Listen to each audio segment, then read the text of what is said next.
Well, dear colleagues, really it's a pleasure to say a few words about this very important package.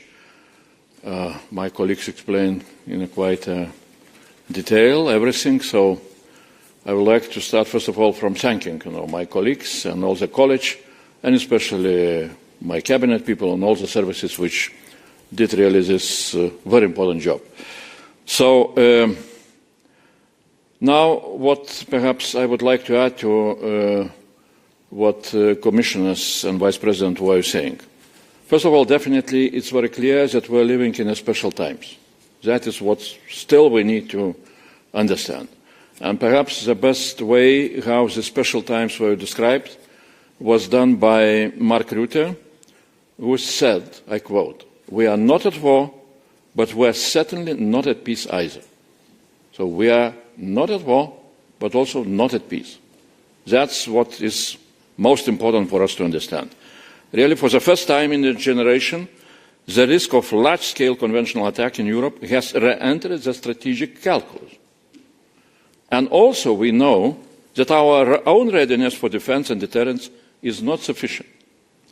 So we need to understand that our way of thinking till now has had only two categories: peacetime or wartime. And that is also how our regulations are built. And definitely, repeating Mark Rutte's description that we are not at war, but also not at peace, such an approach is in some way a wrong approach. What we till now we were having and how we were doing our regulations. We must recognize a simple but vital truth. When full peace can no longer be taken for granted, we need defense readiness to deter aggression and prevent war. Defense readiness time demands also regulations different from peacetime. When intelligence services are warning that aggression is possible, readiness to defend peace becomes a priority.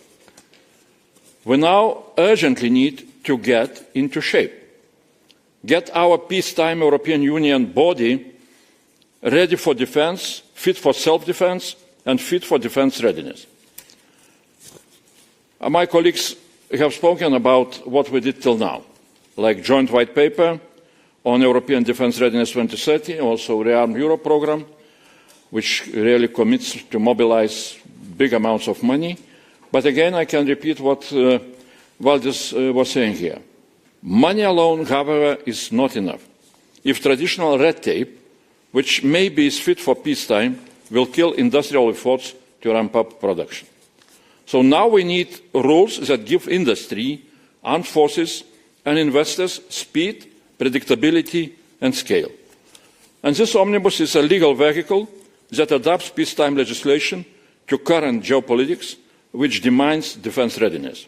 First of all, by bringing much more clarity in interpretation of existing legislation. Really, despite a very short period of time when we were preparing this Omnibus, after Council gave us an order to prepare that, it's built on evidence and dialogue. So more than 200 detailed submissions we got during public consultations, and also different governments wrote us also their inputs. So in short, the process has been fast but inclusive. And really it allowed to create this evidence-driven and extremely ambitious defence readiness omnibus. As it was said, in the package there are 7 different acts, including the communication on defence readiness omnibus, which frames defence readiness as a public good. And we adapt those acts to make them more fit to support the defence readiness. The question is, what is really an essence in this package? I will not go into detail about each of the 7 acts which were approved today, but in our consultations we were told very clearly, most important is fast-track permitting. Lengthy national permitting is the #1 complaint from both armed forces and suppliers. And I will try to elaborate a little bit on those, on what I call 5 most important aspects of the proposals we made today. First of all, on permits. Well, Valdis said in a very clear way what is about permits. I will repeat. First of all, 60-day response time, and silence means approval. During consultations, we have heard that in some countries, permit to start to build defense, industrial, manufactural, no space, just permit takes from 4 to 5 years. So we are going down to 60 days. Second, single point of contact for defense industry per member state. And third, priority handling of all related legal challenges. Regulation mirrors the Net Zero Industry Act model. In this principle, how we are really putting all those clear timelines on giving permissions. And objective is clear. No critical project should stall for years because of deficit of regulatory clarity. It shall receive a yes or no within 60 days. Second, on finance. First of all, no more controversies with ESG criteria. Defense is compatible with sustainability criteria like any other sector. And second, no more controversies over what counts as controversial weapons in the context of ECG. We establish a clear list of prohibited weapons, and investors will know what to avoid if they want to meet ECG criteria. And third point, InvestEU will be adjusted so as to welcome, not to dismiss, viable defense projects. So we want to unlock capital for security and peace, and financing defense can no longer be considered as controversial. Third point, on the environment. First, clarity and legal certainty in implementation of environment acquis. That is our goal.